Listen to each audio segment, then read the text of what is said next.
Excellences, Mesdames et Messieurs les chefs d'État et de gouvernement, Excellences, Mesdames et Messieurs les chefs de délégation, Monsieur le Président de la Commission de l'Union africaine, c'est un grand honneur, un immense privilège que vous m'offrez de vous accueillir ce jour, samedi 18 février 2012, au Palais des Congrès de Cotonou.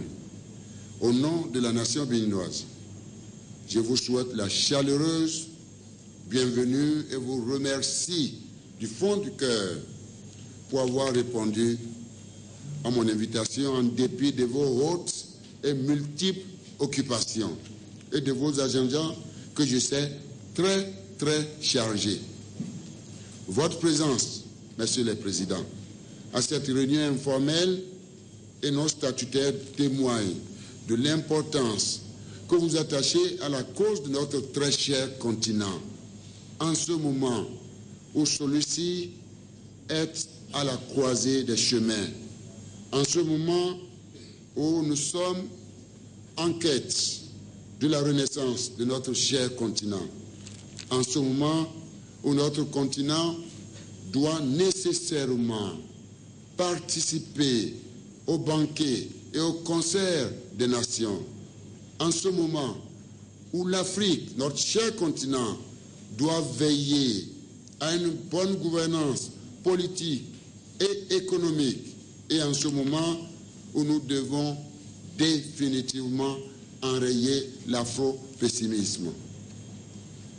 Monsieur le Président, je vous suis totalement redevable et vous remercie du fond du cœur et avec la plus haute considération et le plus grand respect, le plus grand amour que j'ai pour chacune et chacun de vous et pour notre continent.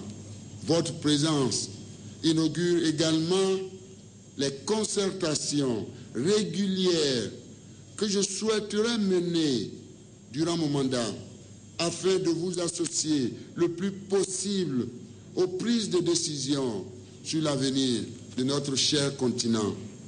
Chers pères, chers collègues et très chers amis, ainsi que vous le savez, vous tous, l'Afrique est un des plus grands et riches continents de notre planète.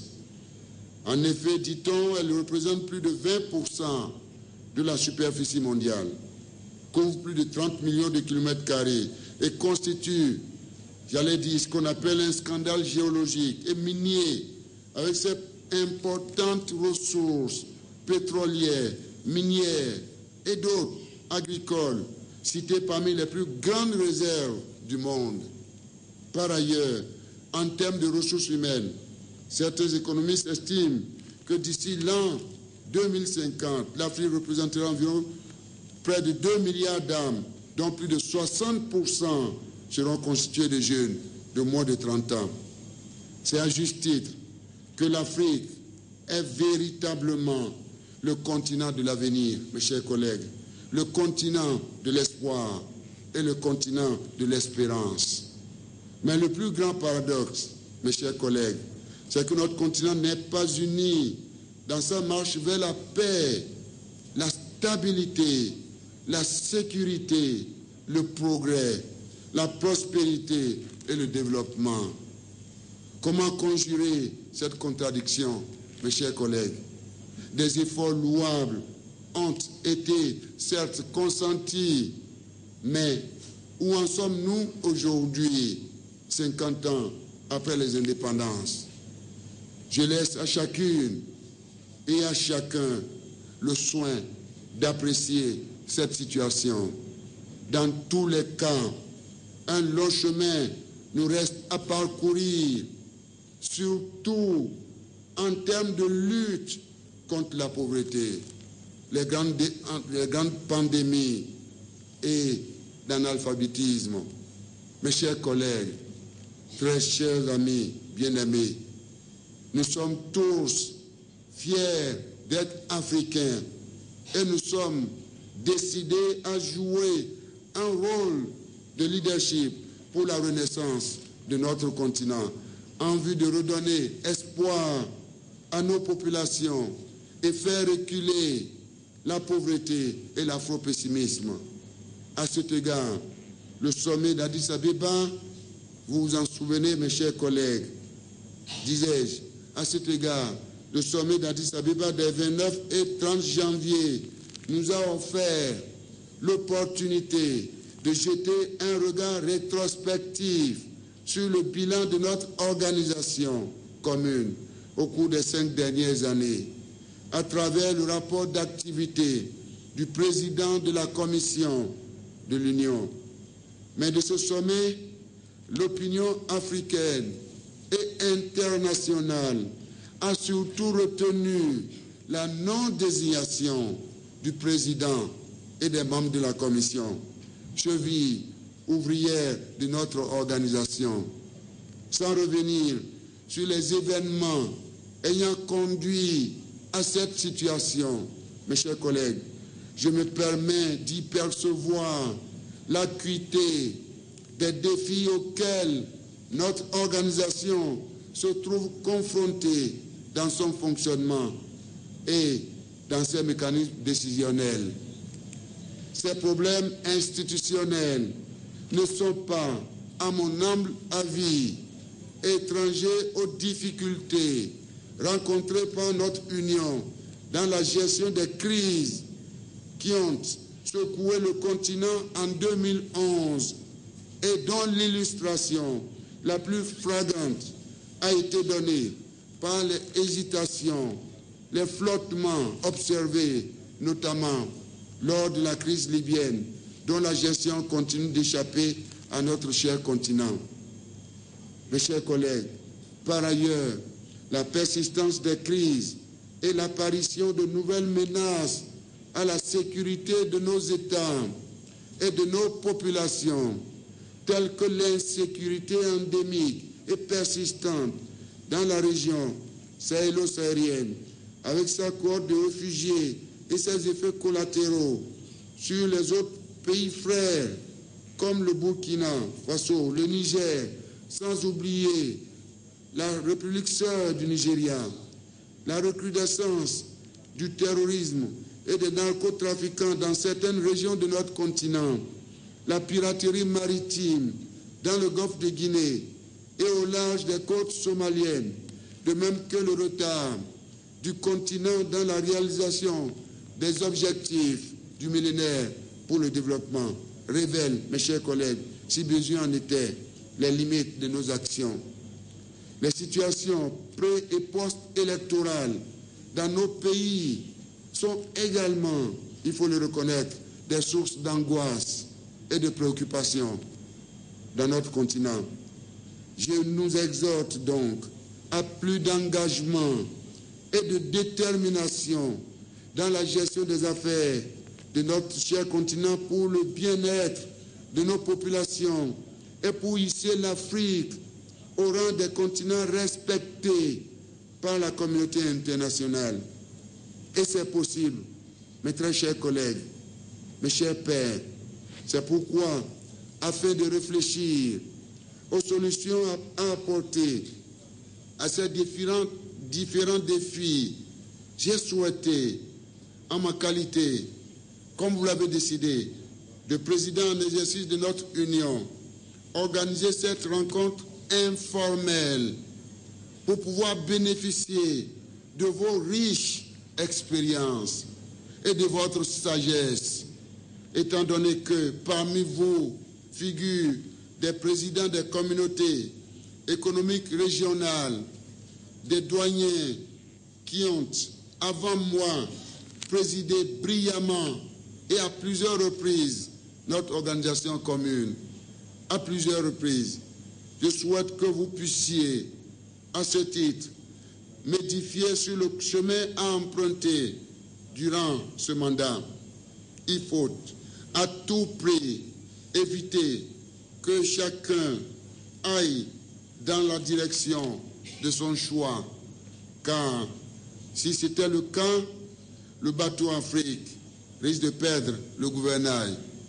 Mes chers collègues, cela nécessite la définition d'une vision claire et partagée, des actions conséquentes à mettre en œuvre. Autrement dit, l'adoption d'une feuille de route en harmonie avec les activités du président de la Commission et qui porte nos ambitions, notre espoir et nos espérances. Aujourd'hui, demain, à court terme, à moyen et long terme, pour tenir compte des risques d'instabilité, des foyers de tension qu'il faut étouffer dès maintenant et prévenir la résurgence d'autres sources d'instabilité. Dans ce cadre, je voudrais soumettre à votre réflexion certaines préoccupations majeures sur lesquelles vos commentaires et avis sont les bienvenus. Il s'agit des questionnements ci-après, mes chers collègues. 1.